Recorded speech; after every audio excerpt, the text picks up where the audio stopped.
underground stuff. And I used to show them to people because they were so nifty. And then my wife, Susan, said, "Hey, stupid, if they're secret, why do you keep showing them to people?" I said, "Yeah, you're right." So, in fact, since you want to look at the comics, and you want to do something, you get Harlan Ellison's Dream Quarter, and you want to see where I keep my comics, they're in a secret archive, and we have to blindfold you. Why don't we just make it easy and have the people at home just turn off their television?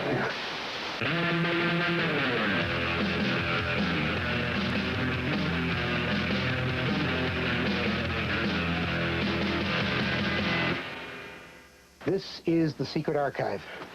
This is where I keep the comic books. This is where Harlan Ellison's Dream Corridor comes from.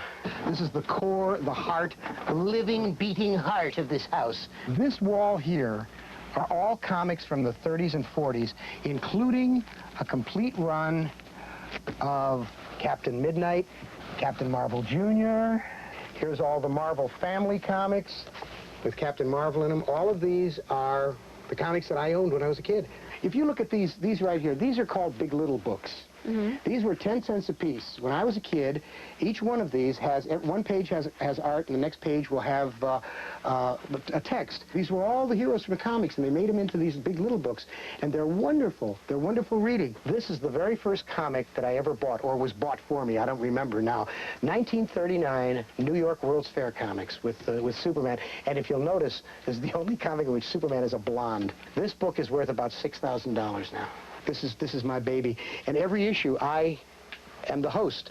I lead the viewer into the Dream Corridor. Well, your secret room is no longer a secret. Well, yes, it is, because you see, as soon as we're done filming this, we're going to have to kill you. Comics, Desert Island. Choose wisely. If I were going to a desert island and I could not take actual books with me, which I would prefer, I suppose I would take Neil Gaiman's Sandman, because it's the most deeply intellectual and constantly renewing comic. It's always a little bit different. You always learn something new. I would take a complete run of the 1940 comic Jingle Jangle comics, which featured the wonderful kind of surreal comic art of George Carlson. He did 2 strips for it, one of them called the Pie-Faced Prince of Pretzelburg, and he did a series of things called Jingle Jangle Tales. And I would take those because they're funny. They're just funny. And if you were alone on a desert island, you would have to laugh just an awful lot. Up next, it's a review.